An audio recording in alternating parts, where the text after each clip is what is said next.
আজ আপনাদের সাথে নিয়ে চলুন ঘুরে আসি কিছুক্ষণের জন্য অতীতের দরজা থেকে।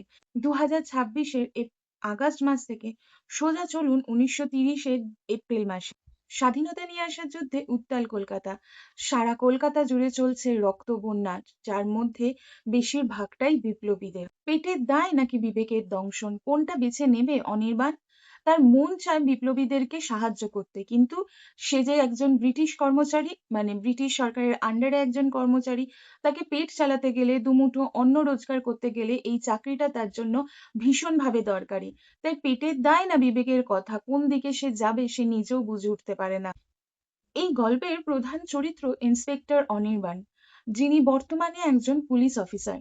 অর্থাৎ বিপ্লবীদের নয়, ব্রিটিশদের হয়ে উনি আপাত দৃষ্টিতে কাজ করেন। একদিকে যেমন দাঁড়িয়ে আছে বিপ্লবীরা দেশ স্বাধীনতার লক্ষ্য নিয়ে, যাই হয়ে যাক, যদি মৃত্যু আসে তাও আসুক, কিন্তু দেশকে স্বাধীন না করে তাদের শান্তি নেই। তেমনি অপর দিকেই দাঁড়িয়ে আছে ব্রিটিশ সরকার, যারা চায় বা যাদের লক্ষ্য এই দেশটাকে শোষণ করা, অত্যাচার করা, যারা মনে করে যে এই নেটিভ পিপলরা, অর্থাৎ এই দেশের আদি বাসিন্দারা বর্বর জাতি, তারাদের কোনো শিক্ষা নেই, কোনো তারা সভ্য নয়, অসভ্য জাতি, এবং এই অসভ্য জাতিকে সভ্য করে তোলা বা তাদেরকে আর কি বেটার করে তোলার জন্যই ব্রিটিশরা এখানে এসছে। এই জন্য এরা বিপ্লবী, এরা স্বাধীনতা চায় না এবং বিপ্লবীদেরকে স্বাধীনতা আনার লক্ষ্যে তারা বারবার পিছিয়ে দেওয়ার চেষ্টা করে, তাদের উপর অকথ্য অত্যাচার করে, বিনা সন্দেহে গ্রেফতার করে এবং যাচ্ছে তাই ভাবে অত্যাচার করে। এই ব্রিটিশদের সঙ্গ দেয় কিছু পয়সাওয়ালা বা বড়লোকদের বাস করা কিছু দেশীয় মানুষজন, যারা নিজেরাই নিজেদের দেশের মানুষদের পিছনে ছুরি গেঁথে দেয় তাদের বেআইনি কারবারে, যাতে আরো ফুলে ফেঁপে ওঠে, তারা আরো বড়লোক হতে পারে, সেই জন্য তারা এই ব্রিটিশদেরকে সঙ্গ দেয় বা মদদ দেয়। লেখক এই উপন্যাসে নিয়ে এসেছেন ভীষণভাবে ওই সময়ে একটি গুরুত্বপূর্ণ মানুষ বা ঘটনা, যা হচ্ছে স্টোন ম্যান। অর্থাৎ এমন একজন মানুষ যে পাথর দিয়ে খুন করছে। পাথর একটা ব্লাইন্ড ইনস্ট্রুমেন্ট, সেটা দিয়ে মাথায় মেরে মেরে বারবার তারা খুন করছে এবং সেই খুনটা করছে কিন্তু অনির্বাণ। আমরা গল্পের শুরুতেই জেনে যাব যে এই খুনগুলির পেছনে দাঁড়িয়ে আছে ইন্সপেক্টর অনির্বাণ। সে কাদেরকে খুন করছে? যারা ভীষণভাবে অত্যাচার করে বিপ্লবীদের উপর, তাদেরকেই ও বেছে বেছে খুন করছে। তাহলে গল্পটা কি? এখানে কিন্তু সেরকম ভাবে কোনো একটা সাসপেন্স আছে যে অনির্বাণ ধরা পড়বে কিনা, বা ওই যে স্টোন ম্যান ও যে বিপ্লবীদেরকে হেল্প করে সেগুলো করলে লাস্টে গিয়ে সবাই জানতে পারবে কিনা, সেটাই মেনলি এই গল্পের রহস্য খুঁজতে গেলে সেটা। কিন্তু গল্পটা মেনলি রহস্য গল্প হিসাবে পড়ার চেয়েও আমার মনে হয় এর প্রতি পাতায় পাতায় যে এই যে বিপ্লবীদের যে জীবনযাপন, তাদের প্ল্যানিং প্লটিং এবং একজন মানুষ, অনির্বাণের সাইকোলজিটা আমার মনে হয়েছে লেখক এই বইটির মাধ্যমে খুব সুন্দরভাবে তুলে ধরেছেন, যে একজন মানুষ যে কাজ করছে হচ্ছে ব্রিটিশ সরকারের হয়ে, আপাত দৃষ্টিতে তাকে ব্রিটিশ সরকার ভীষণভাবে কিন্তু ট্রাস্ট করে, তার কাজ এমনই যে ব্রিটিশ সরকার তাকে ভীষণভাবে ট্রাস্ট করে, সেই মানুষটাই কিন্তু আবার পেছনে নীরবে বিপ্লবীদেরকে সাহায্য করছে। কিভাবে করছে না করছে এই নিয়েই মেনলি এই গল্পটা।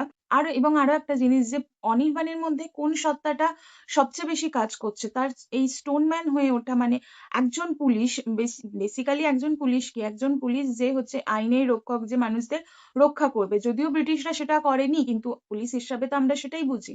তো একজন পুলিশ যে অপরাধী হয়ে ওঠা, একজন পুলিশ থেকে অপরাধী হয়ে ওঠার এই যে গল্পটা, বা কোন সত্তাটা অনির্বাণের মধ্যে বেশি কাজ করবে, অপরাধীর সত্তাটা, স্টোনম্যানের সত্তাটা, নাকি একজন পুলিশ অফিসার হয়ে একজন বিবেকপূর্ণ পুলিশ অফিসার যে বিপ্লবীদের সাহায্য করছে, কিভাবে কোন সাহায্যটা বেশি ভালো, বা কোনটা করা উচিত, মানে আমি কিছু করতে পারছি না, বিচার ব্যবস্থাকে নিজের হাতে তুলে নেওয়া উচিত কিনা, সেই জিনিসগুলো আর কি দেখাবে। দৃষ্টিভঙ্গি দুদিক থেকেই রাখা উচিত, যেমন বিপ্লবীদের দিক থেকেও রাখা উচিত, তেমনি ব্রিটিশ সরকারের দিক থেকেও রাখা উচিত।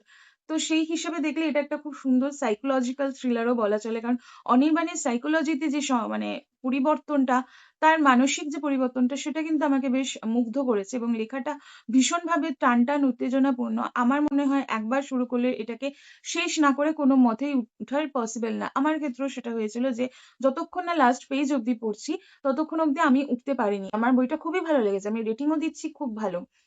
5 এর মধ্যে 4.5। এই এত ভালো, ভালো কিছু বলার পর এই 0.5 কোথায় গেল বা কেন আমার মনে হলো আমি দিলাম না বা বলা ভালো কেটে নিলাম।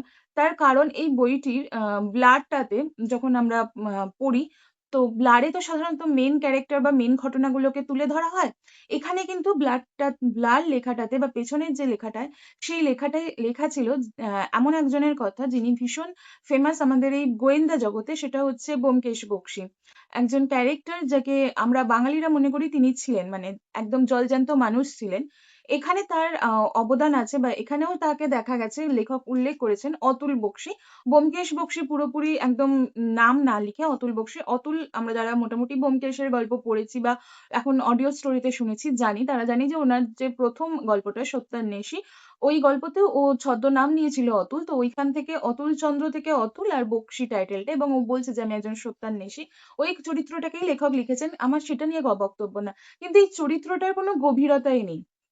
মানে ওই একটা পুরো সিনেমায় একটা ক্যামিও চরিত্র, যে এমন একটা ক্যামিও চরিত্র কিন্তু গুরুত্বপূর্ণ অংশ হয়। কিন্তু আমার মনে হয়েছে এটা এমন একটা ক্যামিও চরিত্র যেটা যদি আমি বইটা থেকে বাদও দিয়ে দিই, তাহলেও গল্পটার কিন্তু এদিক ওদিক কিছু হেরফের হচ্ছে না।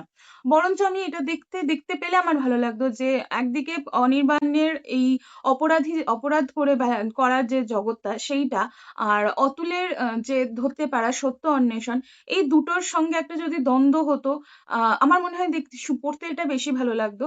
যে একদিকে অনির্বাণ তার অপরাধগুলো করছে অ্যাজ আ স্টোনম্যান, অপরদিকে পুলিশই আরকি ওকে লাগিয়েছে যে স্টোনম্যান কে সেটা খুঁজে বের করার জন্য ওকে আরকি এরা কি বলে ওটাকে? নিয়োগ করেছে আরকি। ওকে নিয়োগ করেছে। তো সেইজন্য অতুলকে নিয়োগ করেছে, এবং এক অনির্বাণ এবং অতুল যখন জানতে পারল যে ওটা অনির্বাণের কাজ এবং সে কেন করছে, কি কারণে করছে, এই যে দ্বন্দ্ব, জানতে পারাটা, কিভাবে জানতে পারল, কিভাবে ধরল, এই সমস্ত কিছু নিয়ে যদি লিখতেন লেখক, আমার মনে হতো তাহলে এই অতুল বক্সী চরিত্রটি একটা বেটার পর্যায়ে যেত। কিন্তু এখানে বা এই বইটিতে উনি কেন রেখেছেন, কি কারণে রেখেছেন আমি জানি না। লেখক যদি এই ভিডিওটা দেখেন এবং আমাকে তার উত্তর দেন যে কেন উনি রেখেছেন, কি মাথা থেকে মানে কি ভাবনা থেকে আরকি রেখেছেন, তাহলে সত্যি আমার ভালো লাগবে। বাদবাকি বইটা কিন্তু খুব ভালো। এই একটা দিকে আমার একটু দুর্বল লেগেছে। সেটাই আমি শেয়ার করলাম। বাদবাকি বইটি খুব ভালো, এবং এতক্ষণ ধরে যে বইটি নিয়ে কথা বলছিলাম সেটি হচ্ছে শাশ্বত ধরের লেখা একদম রিসেন্ট পাবলিশড হওয়া বই রক্তপলাশ, যেটা বুক ফার্ম প্রকাশনী থেকে এসছে। আমি বইটি একবার দেখিয়ে এই বইটা রক্তপলাশ শাশ্বত ধরের বুক ফার্ম থেকে প্রকাশিত হয়েছে। খুব সুন্দর বই। যারা পড়েননি তারা অবশ্যই কিনুন। যারা থ্রিলার পড়তে ভালোবাসেন এবং রাজনীতি নিয়ে লেখালেখি পড়তে ভালোবাসেন বা ইতিহাস লেখা নিয়ে পড়তে ভালোবাসেন, এই ৩ টে জনারের মধ্যে কোনো একটি জনার এবং সর্বোপরিভাবে একটি ভালো সুন্দর লেখা পড়তে চান, গল্প পড়তে চান, উপন্যাস পড়তে চান, তাহলে অবশ্যই এই বইটি সংগ্রহ করে পড়ুন। আর আমাকে জানান আপনাদের পড়ে কেমন লাগলো।